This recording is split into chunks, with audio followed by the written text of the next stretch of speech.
श्री शिवाय नमस्तुभ्यम। हिंदू धर्म में प्रदोष व्रत का विशेष महत्व है। इस दिन भगवान शिव और माता पार्वती की आराधना की जाती है और साथ ही उनकी कृपा प्राप्ति के लिए उपवास भी रखा जाता है।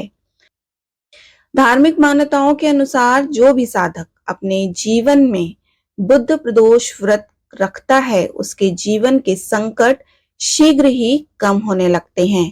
साथ ही उसके साथ जीवन में सुख शांति का वास होने लगता है और सुख समृद्धि का आगमन होता है। इसके अलावा बुद्ध प्रदोष व्रत ग्रह दोषों से मुक्ति के लिए भी रखा जाता है। प्रत्येक माह के कृष्ण और शुक्ल पक्ष की त्रयोदशी के दिन प्रदोष व्रत किया जाता है और प्रदोष व्रत करने के लिए मनुष्य को त्रयोदशी के दिन प्रातः सूर्योदय से पूर्व उठना चाहिए। नित्य कर्मों से निवृत्त होकर भगवान शिव के नाम का स्मरण करना चाहिए। पूरे दिन उपवास रखने के बाद सूर्यास्त से लगभग 1 घंटा पहले स्नान कर श्वेत वस्त्र धारण करने चाहिए। प्रदोष व्रत की आराधना करने के लिए कुशा के आसन का प्रयोग किया जाता है। गंगा जल से पूजन के स्थान को शुद्ध करना चाहिए और उत्तर पूर्व दिशा की ओर मुख करके बैठें और भगवान शंकर का पूजन करें। विभिन्न पुष्पों, लाल चंदन, हवन और पंचामृत द्वारा भगवान शिव जी की पूजा करनी चाहिए। एक प्रारंभिक पूजा की जाती है जिसमें भगवान शिव को देवी पार्वती, भगवान गणेश और भगवान कार्तिक और नंदी के साथ पूजा जाता है।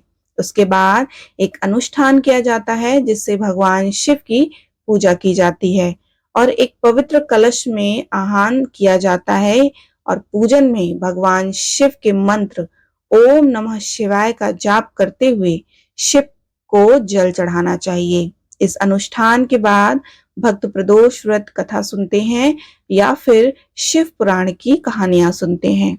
महामृत्युंजय मंत्र का 108 बार जप भी किया जाता है और पूजा के समय एकाग्र रहना चाहिए और शिव पार्वती का ध्यान करना चाहिए। मान्यता है कि इस वर्ष एक लगातार यह व्रत करने से मनुष्य की सभी पापों को खत्म हो जाती हैं। तो आइए बुधवार प्रदोष व्रत की कथा सुनाते हैं। सूत जी बोले, अब मैं आप लोगों को बुधवार त्रयोदशी व्रत की कथा तथा विधि सुनाता हूँ। इस व्रत के दिन केवल एक ही समय भोजन करें, हरे वस्त्र पहने और हरी वस्तुओं का सेवन करें। प्रातःकाल उठकर नित्य क्रम से निवृत्त होकर शंकर जी का पूजन धूप दीप बेल पत्र से करें। प्राचीन काल की कथा है, एक पुरुष का नया नया विवाह हुआ था। वह गौने के बाद दूसरी बार पत्नी को लिवाने के लिए अपनी ससुराल पहुंचा और उसने साथ से कहा कि बुधवार के दिन ही पत्नी को लेकर अपनी नगर को जाएगा। उस पुरुष के सास ससुर ने, साले सालियों ने उसको समझाया कि बुधवार को पत्नी को विदा कराकर ले जाना शुभ नहीं है, लेकिन वह पुरुष नहीं माना। विवश होकर सास ससुर को अपनी जमाता और पुत्री को भारी मन से विदा करना पड़ा। पति पत्नी बैलगाड़ी में चले जा रहे थे कि एक नगर के बाहर निकलते ही पत्नी को प्यास लगी। पति लोटा लेकर पत्नी के लिए पानी लेने को गया। जब वह पानी लेकर लौटा तो उसने देखा कि उसकी पत्नी किसी पराये पुरुष के लाए लोटे से पानी पीकर हंस हंस कर बात कर रही है। वह पराया पुरुष बिल्कुल इसी पुरुष की शक्ल सूरत जैसा ही था। यह देखकर वह पुरुष दूसरे अन्य पुरुष से क्रोध में आग बबूला होकर लड़ाई करने लगा।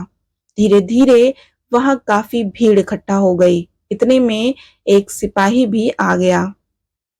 सिपाही ने स्त्री से पूछा कि सच सच बता, तेरा पति इन दोनों में कौन है? लेकिन वह स्त्री चुप रही क्योंकि दोनों पुरुष हम शक्ल थे।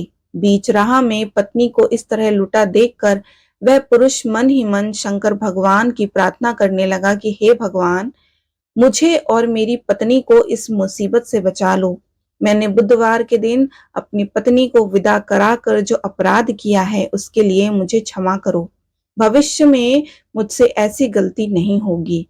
श्री शंकर भगवान उस पुरुष की प्रार्थना से द्रवित हो गए और उसी क्षण वह अन्य पुरुष कहीं अंतर ध्यान हो गया। वह पुरुष अपनी पत्नी के साथ सकुशल अपने नगर को पहुंचा। इसके बाद से दोनों पति पत्नी नियम पूर्वक बुधवार प्रदोष व्रत करने लगे। बुधवार प्रदोष व्रत की उद्यापन विधि। स्कंद पुराण के अनुसार इस व्रत को 11 या फिर 26 त्रयोदशियों तक रखने के बाद व्रत का उद्यापन करना चाहिए।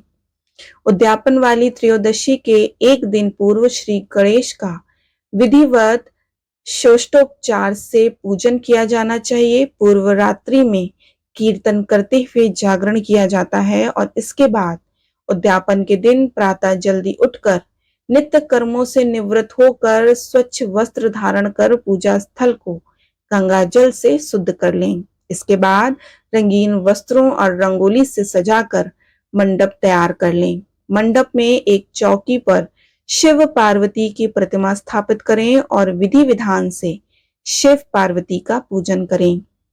भोग लगाकर उस दिन जो वार हो उसके अनुसार कथा सुने और सुनाएं। उमा सहित शिवाय नमः मंत्र का एक माला यानी कि 108 बार जाप करते हुए हवन किया जाता है। हवन में आहुति के लिए गाय से दूध से बनी खीर का प्रयोग किया जाता है और हवन समाप्त होने के बाद भगवान शिव की आरती की जाती है और शांति पाठ किया जाता है। अंत में द्रो ब्राह्मणों को भोजन कराया जाता है और अपने सामर्थ्य अनुसार दान दक्षिणा देकर आशीर्वाद प्राप्त किया जाता है। इसके बाद आप स्वयं भी उस भोजन को ग्रहण कर सकते हैं। प्रदोष व्रत के दिन भगवान शिव और मां गौरी की पूजा के साथ साथ बुध ग्रह और भगवान गणेश की भी पूजा करनी चाहिए। इस व्रत में भोलेनाथ के आगे घी का दीपक प्रज्वलित जरूर करें और साथ ही शिवलिंग पर दूध, दही, घी, गंगा जल आदि चीजों से अभिषेक भी करें। इसके पश्चात भोलेनाथ को चंदन, बेल पत्र, मदार, पुष्प, भांग अर्पित जरूर करें। इससे आपके जीवन में सुख समृद्धि बनी रहेगी।